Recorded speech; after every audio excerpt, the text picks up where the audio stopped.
All right, now in this test we're done with NCAP, I like to do my labs. The first test I'm going to do is my tug test. What you're going to see me do, this is important, notice how I'm explaining it before I do. What you're going to see me do is I'm going to push in this red knob, which is my trailer parking brake, and leave out my tractor parking brake. I'm going to take this vehicle, put it in gear. I'm going to put my foot flat on the floor and we're going to try to tug. I should be held back by my tractor parking brake. I can do. When the sound is the one I'm testing.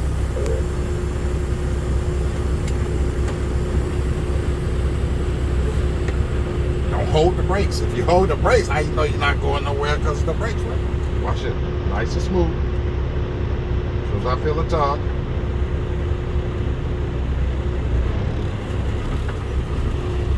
As you can see, Mr. Tester, I was held back by my tractor parking brakes. Now, Mr. Tester, what you're going to see me do is I'm going to push in my tractor parking brake, leave out my trailer parking brake. I'm going to take this vehicle, put it in gear. We're going to try to tug. I should be held back by my trailer parking brake.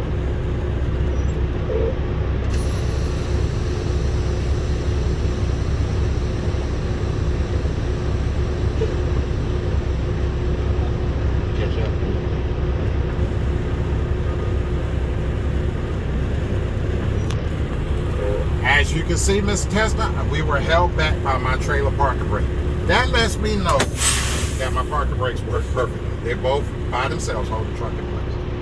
All right, now, Mr. Tester, you can't fail. You see what I'm saying? One at a time. Explain for you.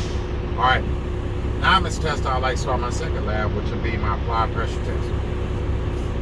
What you're going to see me do is I'm going to cut this truck off, then back to the on position so my gauges stay on. I'm going to push in both parking brakes away from my air to stabilize at 100. I'm going to press and hold my service brake for 1 minute. At the end of 1 minute, I should not lose no more than 4 psi in the combination bed.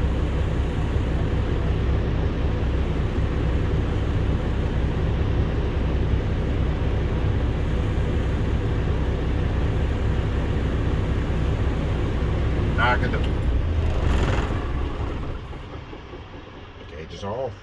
I need them back on. Not crank. I'm at governor cutout. So let's go ahead and push in both brakes and watch my air stabilize at 100. All stabilization means is that the hissing pretty much goes away.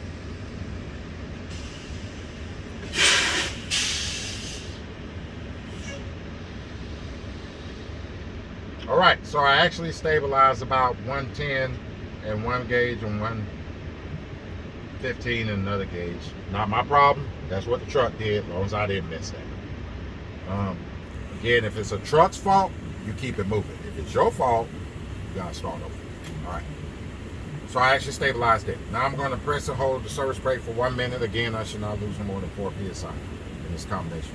And we can begin now.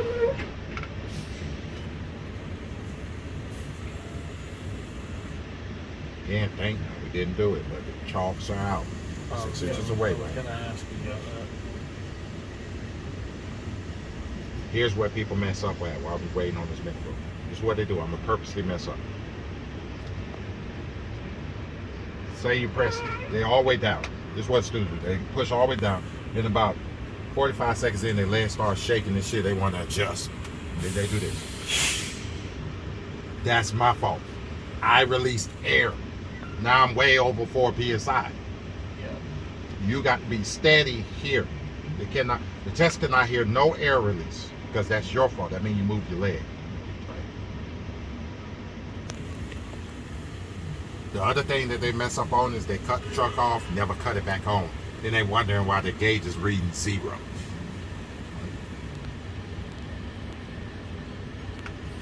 All right, Mr. Tester. I'm gonna like my leg to move. As you can see, Mr. Tester,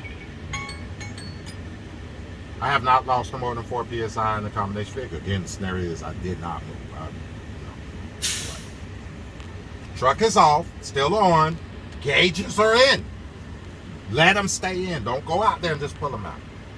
Now, Miss Tess, I like to start my third test, which is my system check or the fan down test. What you're going to see me do is I'm going to fan this truck down. And at 55 PSI, these two warning lights should come on. And at 40 PSI, these buttons should pop out. See how they go? Leave them in. Don't touch them. You should never have to reach down here and pull out brakes unless you're doing a tug test. All right. So I'm going to go ahead and start fanning. And I'm going to actually call out the number where it happens.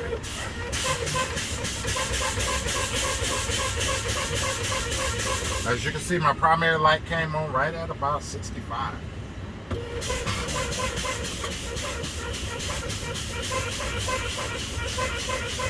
My secondary light came on right at about 60.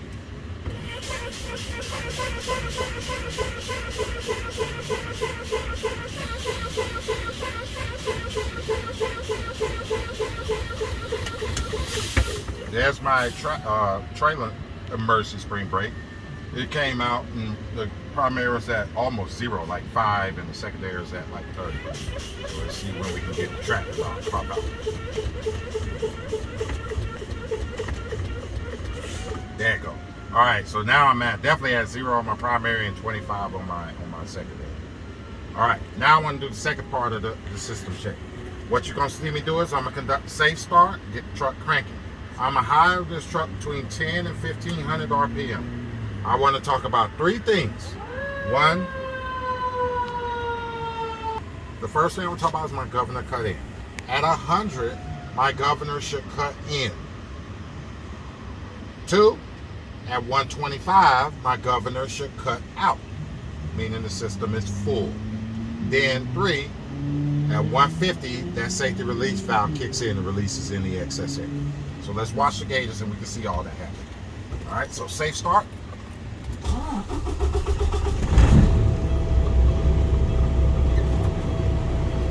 I said I'm a high between 10 and 1500 RPM.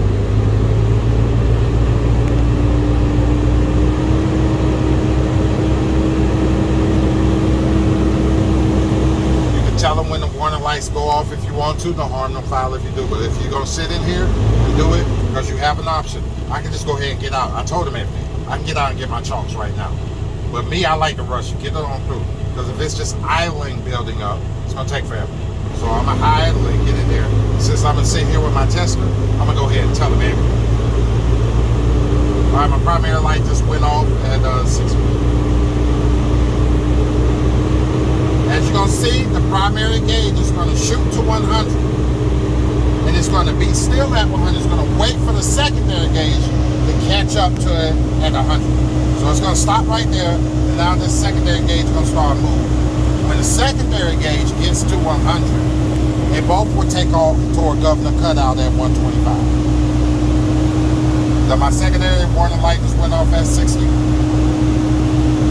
Now, the fan will cut off at 100. Listen for it. That's governor cut-in. The fan absolutely has nothing to do with the governor cut-in. I understand it. I'm just telling you, you can hear it because the fan cuts off simultaneously to governor cutout. Okay, or governor cut-in. They both will take off. You can only see governor cut out at 125. So now all I'm really doing is listening for my safety release valve.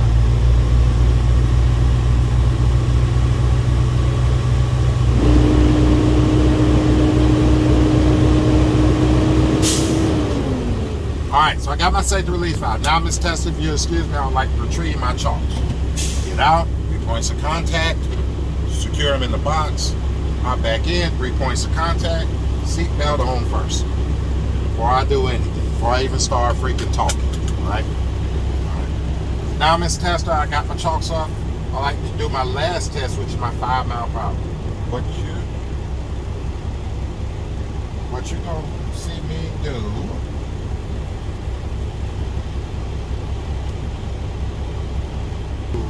We're going to do a 5 mile per hour test. I'm going to push in both brakes. I'm going to take this vehicle, put it into gear. We're going to take off. We're going to get up to about 5 miles per hour, and then we're going to come to an abrupt stop. What I'm checking for is to make sure that my tractor and trailer both stop in a straight line. Now I can do it. course, I'm not going to go 5 miles. So I'm going to simulate it. About it on your test, the truck will be way back there against fence. You'll have way more enough room to pull up 5 miles an hour. Trust me. So we're going to take off. Both. Stop. As you can see, Miss Tester, both my tractor and my trailer both stopped in a straight line. That lets me know my brakes are not in need of adjustment or warranty. Now, Miss Tester, remember I cut them on. They need a secondary reason to be on. Now, Miss Tester, would you get out and help me check my lights? That's it. Cut them on when you do your indicator. Cut them on, leave them on, because you need them at the end for the light check. You can't fail the 5 mile per hour.